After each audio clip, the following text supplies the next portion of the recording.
Hola, buenas tardes a todas y todos.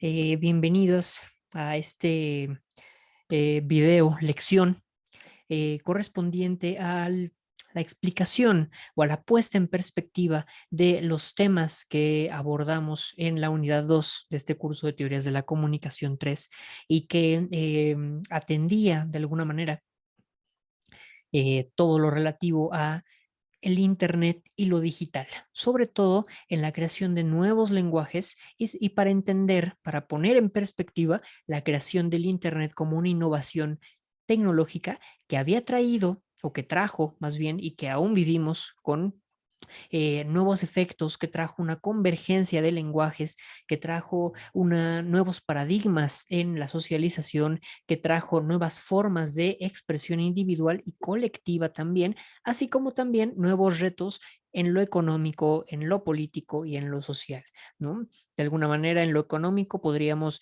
mencionar que trajo un nuevo paradigma de capital en la creación de diversas empresas que atendían las necesidades de lo digital, ya fuera con softwares, ya fuera con hardware, ya fuera en la promoción de distintos gadgets, en la promoción de distintos sistemas operativos e innovaciones en cuanto a cómo se estructuraban los mercados.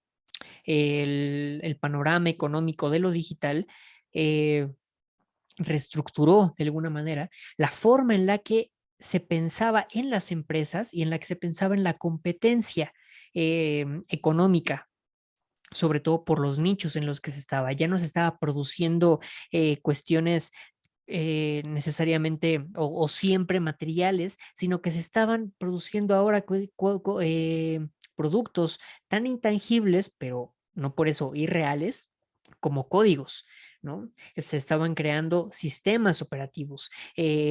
Todo eso cambió la forma en la que operaban diversas esferas, entre ellas, por ejemplo, el periodismo o la publicidad, modificando por la forma en la que se modificó, mejor dicho, la forma en la que consumimos información, la manera en la que recibimos distintos mensajes y también por la explosión que de alguna forma dio la tecnología digital para la expresión, una vez más, tanto individual como colectiva.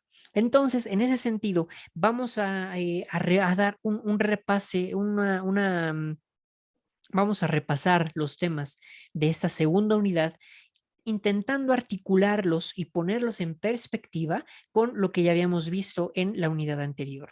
Entonces, si en la unidad primera habíamos visto la conformación de un proceso de globalización que interrelacionó las economías, que de alguna forma tuvo pretensiones de uniformidad mundial, al menos en los países en los que se instauró, pero al mismo tiempo pero que al mismo tiempo también inauguró nuevas formas de opresión, nuevas formas de desigualdades económicas, políticas y sociales con la firma de tratados que no estaban en el mismo juego o que no estaban o que no se establecían entre países en igualdad de condiciones o sus efectos en la expectativa de una vida cosmopolita, en los efectos de la libre circulación mundial de bienes culturales.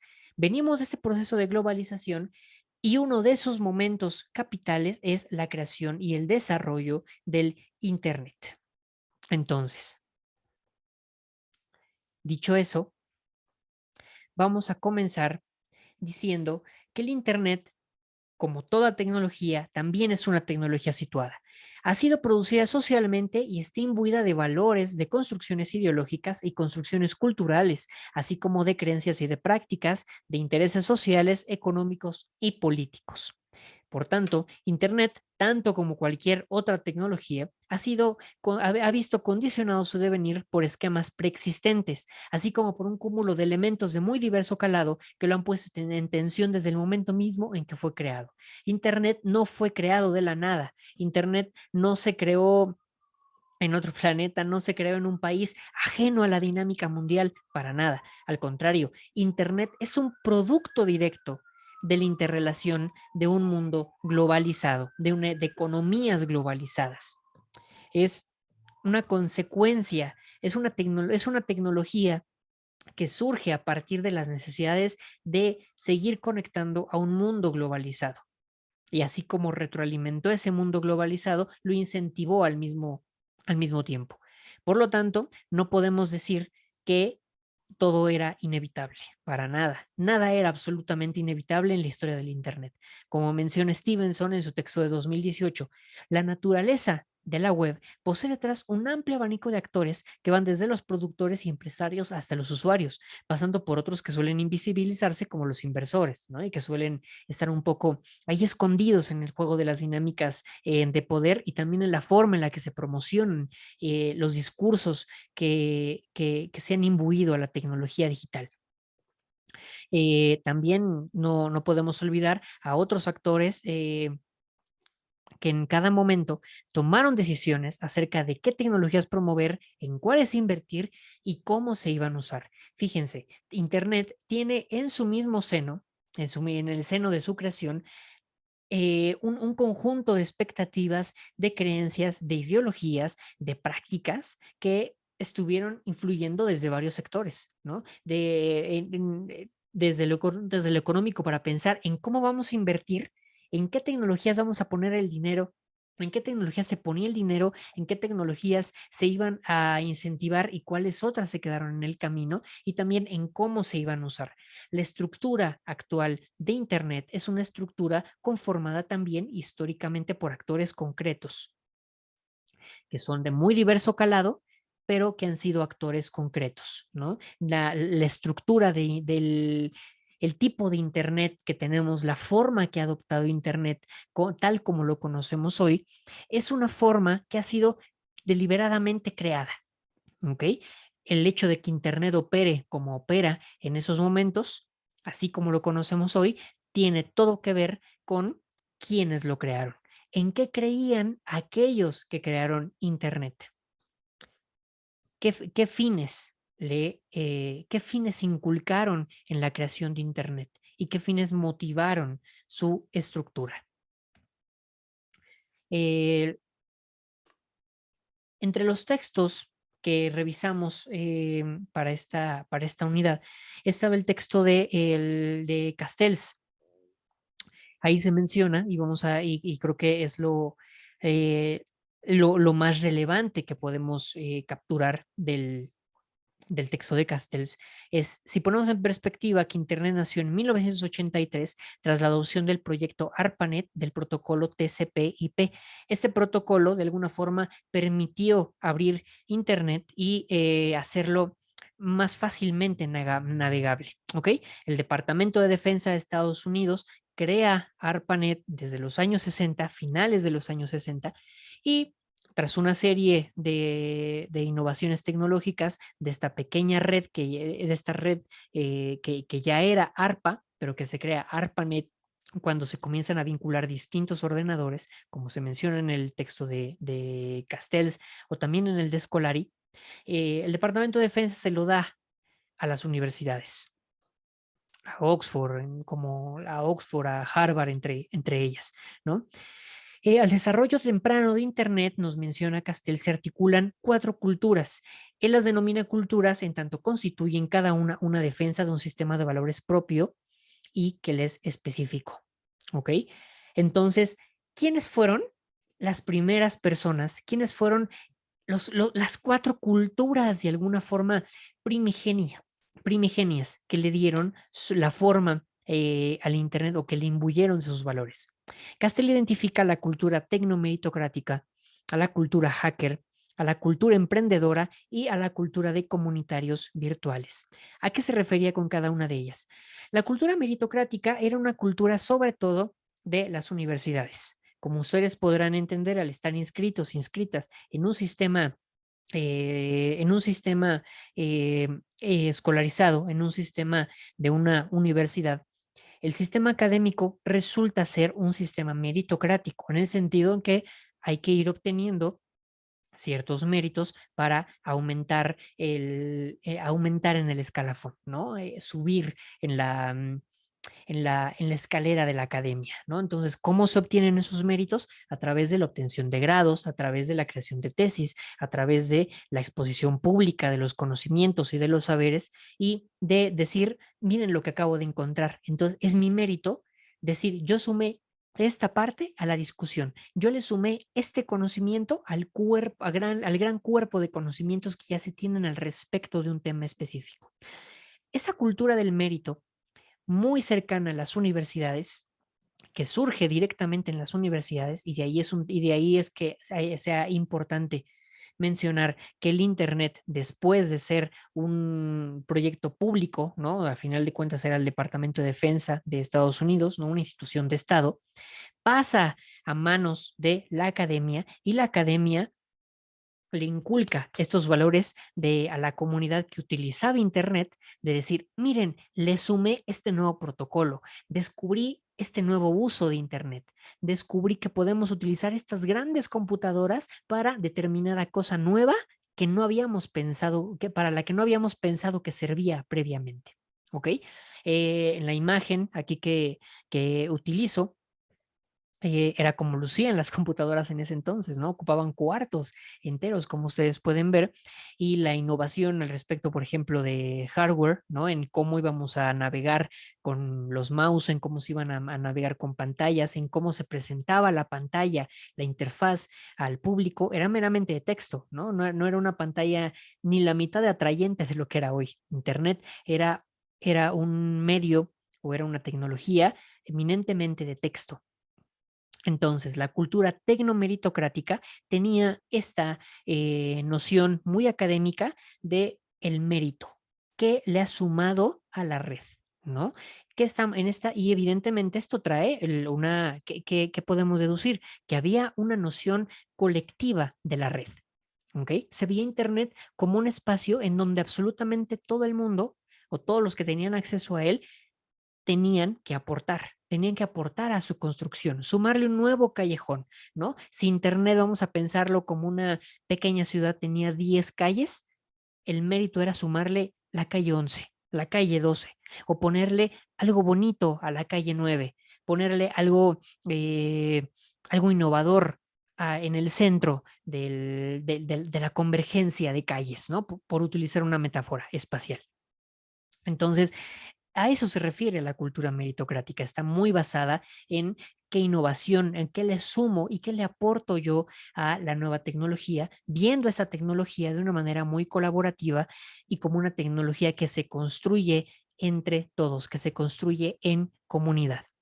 Una consecuencia de esta cultura tecnomeritocrática es la cultura hacker, que tiene entre sus principios que contiene esta cultura también meritocrática, pero que se centra en la idea de ver a la construcción tecnológica de la red de una manera más lúdica o de una manera incluso antisistema, ¿no? Los hackers no necesariamente son estas personas encapuchadas que se dedican a robar dinero, perdón, que se dedican a robar dinero, ¿no? Que se dedican a entrar a los bancos y robar datos personales. No, los hackers son todos los que han permitido, por ejemplo, la creación de código y son los que proveyeron las estructuras principales de Internet para que Internet se volviera cada vez un lugar más accesible, un lugar también de juego, un lugar de manipulación tecnológica.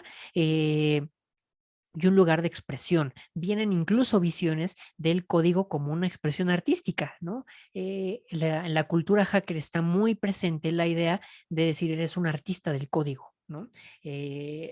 Por crear de alguna forma los algoritmos, que son una serie de instrucciones. Un algoritmo es una serie de instrucciones que le dicen al ordenador, le dicen a la computadora cómo debe realizar cierta tarea. ¿Ok? Eso es la cultura hacker, entre muchas otras, pero la cultura hacker es importante tener presente que está muy inserta o está muy emparentada con la cultura tecnomeritocrática. ¿Ok? Pero eran este conjunto de entusiastas que aprendieron código y después innovaron ese código. ¿Ok? Por otro lado, tenemos a la cultura de comunitarios virtuales. La cultura de comunitarios virtuales comenzó en su auge, comenzó más o menos en los años 80, quizás finales de los 70, ya se podrían encontrar con algunas de las primeras expresiones que fueron los BBS, que eran pequeños tableros, ¿no? Temáticos, en donde los usuarios podían acceder a cada tablero y como cada tablero trataba de una temática específica o era una comunidad en donde se hablaba de algo en específico, ciencia ficción, juegos de mesa, política, algún producto cultural, coleccionistas de diversos productos. Entonces, era una cultura que estaba más interesada en cómo se podía apropiar esta nueva tecnología del Internet para juntarse, para unir a gente y conectarse con gente que tenía los mismos intereses que uno. Entonces, esta cultura de comunitarios virtuales fueron entusiastas de la tecnología, menos avesados, ¿no? En cuestiones de código, menos, quizás con menos capital, con menos capital científico como en la cultura académica, meritocrática, pero era gente entusiasta, era digamos, la expresión más cercana a la ciudadanía de pie, que se estaba apropiando de esta nueva tecnología y decía, pues voy a hacer un boletín, voy a hacer una pizarra, un BBS que habla acerca de literatura de ciencia ficción y vamos a discutir de ciencia ficción y a ver quién llega. Y oh sorpresa, si llegó gente, si llegaba gente a estos lugares y entonces se conformó esta cultura de esta cultura comunitaria virtual que ponía el acento en una forma de conexión, en ver Internet como una forma de conexión de intereses, una forma de apropiarse de Internet para para unir intereses, para unir personas, para acortar las distancias. En esta cultura también se dio bastante auge la idea, por ejemplo, del Internet como un lugar en donde no importaba en el género, donde no importaba la nacionalidad, donde no importaba la etnia, no importaba tu color de piel. Entonces, la cultura de comunitarios virtuales también tiene mucha responsabilidad o le imbuyó esta idea al Internet de ver el ciberespacio como algo alejado, como de la vida del mundo físico. Un espacio completamente aparte de la vida social, en donde ninguna de las limitaciones que aquí afuera nos restringen, como el ser mujer, como el ser negro, como el ser inválido, bueno, tener una discapacidad, perdón, no contribuyen a tu segregación. Al contrario, en este nuevo espacio digital no importa ninguna de esas restricciones y aquí podemos simplemente expresarnos por nuestros intereses y por nuestra personalidad, en cómo queremos presentarnos ante esta comunidad. ¿Ok? Por último está la cultura emprendedora, que ha sido una de las que ha sido también, hay que decirlo, las que facilitaron de alguna forma que Internet se abriera al gran público. La cultura emprendedora, y claramente Bill Gates es uno de los grandes representantes, Steve Jobs, claro, todas estas figuras cuasi míticas en la creación de Internet, son representantes de la cultura emprendedora. La cultura emprendedora fue la que se encargó de decir, de ver el potencial económico en esta nueva tecnología, que era el Internet. Y decir, bueno, si esta tecnología la están utilizando en las academias, lo están utilizando pequeños grupos de hackers, de entusiastas, gente que tiene acceso a computadoras y que se está apropiando de la tecnología y está creando comunidades virtuales, vamos a hacer esa tecnología algo vendible. Vamos a tomarla, vamos a hacerle unos ajustes para podérsela vender a más gente y hacerla popular. Entonces, aunque vamos a criticar fuertemente, ¿no? La apropiación capitalista que se ha hecho del Internet, la cultura emprendedora tiene bastante del mérito y hay que reconocer que la cultura emprendedora ha sido la que llevó en última instancia el Internet a las masas, llevó el Internet al gran público, al hacerlo accesible, al hacerlo atractivo y al hacerlo algo fácil de utilizar. Porque los hackers, los académicos, incluso sectores de comunitarios virtuales, tenían que aprender código, ¿no? Como ya les dije, la cultura de comunitarios virtuales era la que menos tenía que aprender código, pero aún así tenía que hacerlo.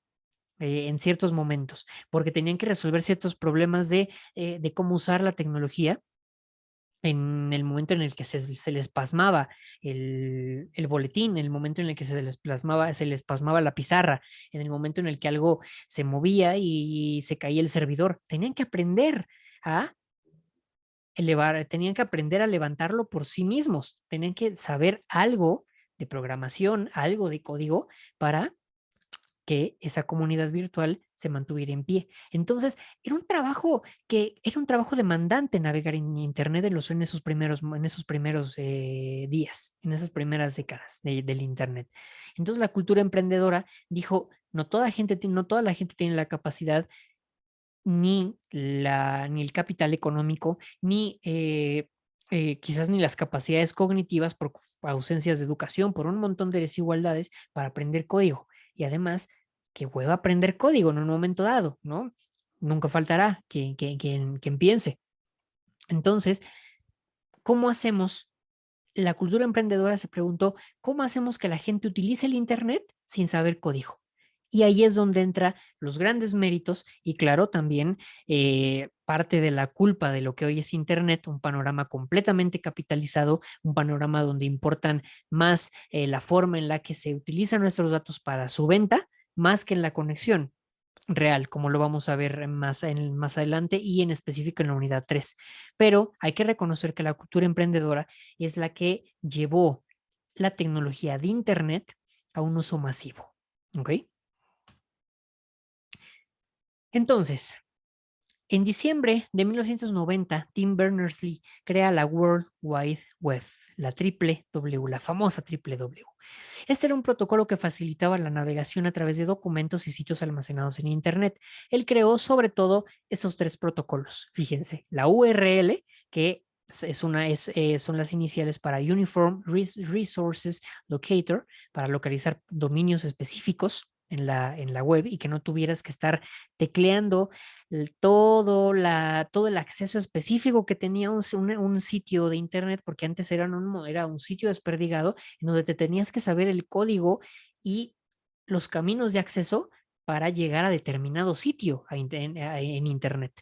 Entonces la URL le asignó solo un código específico para cada lugar. Eso estandarizó bastante y ahorró bastante tiempo para entrar a sitios en Internet. También creó el código HTTP, el protocolo HTTP, que es el Hypertext Transfer Protocol, que estandariza cómo una computadora va a descargar información. Le dice a la computadora, una vez que ubicó el sitio, cómo te va a descargar esa información. Que la información tal como está almacenada no se pierda en su tránsito hacia tu computadora. Y el HTML, el Hypertext Markup Language, que describe cómo debe lucir un documento. ¿Ok? Entonces, creando esos protocolos, Tim Berners-Lee logra que la triple W se amalgame en Internet y se ponga como un velo encima del Internet que te permite acceder más fácilmente a los sitios que ya estaban almacenados en la web. Estas innovaciones comenzaron con dos visiones, sobre todo acerca del Internet, ¿no? Como ya les decíamos en la introducción, Internet es un sitio que está permeado aún de ideales y aún de un imaginario específico. Y hay ideas que se tuvieron sobre Internet que permearon y que tuvieron injerencia en cómo se construye el Internet. Entre esas, como las menciona el texto de Stevenson, permearon sobre todo dos visiones. Una, el Internet como un universo de información. Era la visión de la red como un universo de información altamente organizado y automatizado. Ese era el sueño de un sistema universal de documentación y fuente de información, un lugar en donde se iban a crear estándares y protocolos, así como de potencial comercial, ¿no? Era un sueño muy academicista, era un sueño muy cientificista, ¿no? De decir, la red La red es un lugar eminentemente de información y es un lugar, es como el sueño de los enciclopedistas, ¿no? Acumular el conocimiento, tener el conocimiento acumulado de la humanidad en un solo sitio, centralizarlo para que cualquier persona en el mundo tenga acceso a ese conjunto de conocimientos, un universo de información en el que puedes navegar y al que le puedes sumar y del que puedes extraer, y entonces el conocimiento se va, era alguna forma que buscaba la democratización del conocimiento de la humanidad y que veía en la red un proyecto casi enciclopedista de decir vamos a organizarlo y vamos a automatizarlo. Y el conocimiento, el acceso al conocimiento ya no va a ser un problema. Ya no vamos a necesitar ir a las universidades, ya no vamos a necesitar ir a las bibliotecas. Gran parte, por ejemplo, de la ciencia ficción de los años 80, de los años 90, abreva de esta idea, ¿no? Donde la información ya no está en un lugar físico necesariamente, sino que la consultas a un clic. ¿Y qué tenemos hoy en nuestros celulares? Tenemos el acceso. Fíjense lo que tenemos en nuestros bolsillos. Todos en nuestro celular, todas y todos, tenemos acceso al conocimiento acumulado de la humanidad en el Internet. Claro, esto ha devenido en noticias falsas, esto ha devenido en ediciones engañosas de la información, en un montón de otros problemas que Tim Berners-Lee quizá no se había imaginado, ¿no? Pero era un sueño que veía al Internet como un gran universo de información. La otra idea era ver al Internet como una comunidad virtual, era ver a la red como una comunidad virtual separada del mundo real, altamente colaborativa y de expresión creativa. Esto dio pie a visiones utópicas, ¿no? De ver lo que ya les comentaba, de ver a la red como un lugar ajeno a nacionalismos, ajeno a cuestiones de género, ajeno a violencias raciales y ajeno a segregaciones por espaciales incluso, ¿no? Ya no va a importar que estemos al otro lado del mundo, ¿no? Eso ya no, ya las fronteras se van a borrar, ¿no? De ahí, de esta visión específica de ver al Internet así, viene esta idea de decir que en la red ya no importa la nacionalidad, ya no importa el género, ya no importan las restricciones del mundo material y ver al Internet como un mundo alejado, un mundo separado del mundo real. ¿Ok? Esta visión entró en pausa al poco tiempo, pero resurge a inicios de los 2000 y esta visión impulsó fuertemente las narrativas emancipadoras y comunitarias de las redes sociodigitales. ¿Ok? Entonces, en esta época también crece la idea de que el Internet iba a reemplazar a otros medios. ¿Ok? Se veía que el Internet o se pensaba que el Internet iba a terminar por desplazar completamente a la televisión, a la radio, al cine y todo lo íbamos a hacer a través de una computadora. ¿Ok? Persistía esta visión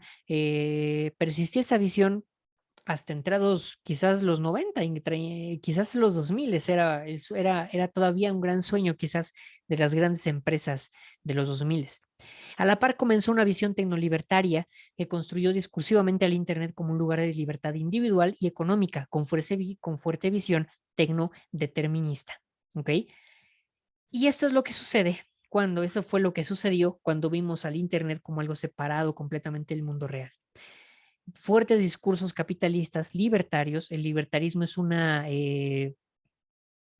posición del espectro político muy cercano a la derecha y al capitalismo que defiende sobre todo la individualidad y defiende sobre todo la libertad del individuo, ajeno a cuestiones públicas y a cuestiones del Estado, y defiende eso, ¿no? La propiedad privada y defiende el bienestar del individuo, ¿no? El concepto de libertad es el primero, es el que más defiende, y con base en eso estructura la economía y la sociedad en específico, ¿no?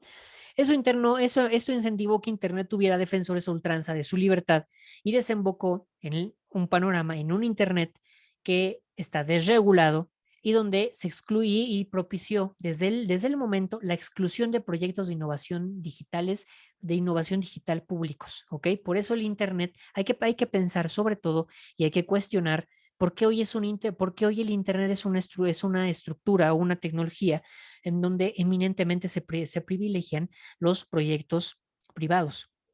¿Ok? Porque el control de Internet está en manos de empresas privadas y parece que los estados se tienen que mantener alejados, ¿no? Parece que los gobiernos se tienen que mantener alejados y se ha creado toda esta polarización en torno a que si los estados entran a Internet va a ser necesariamente para la vigilancia y para el control. Y claro, claro que puede ser para eso, ¿no? No me imagino un gobierno como el que existe en Filipinas, ¿no?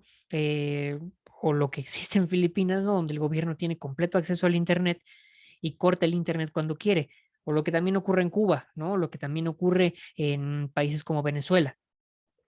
Claro que puede ser utilizado para ello, pero no es como que las empresas no estén utilizando también nuestros productos, no estén utilizando también nuestros datos para vigilarnos, para vender nuestros datos y influir en las campañas políticas e influir en la promoción de noticias falsas. Entonces, desde aquí, fíjense, desde estos años, viene esta idea del Internet como un lugar ajeno al mundo real y por lo tanto ajeno a cualquier regulación. ¿Y esto en qué ha devenido? En un Internet completamente privado, con un Internet privatizado.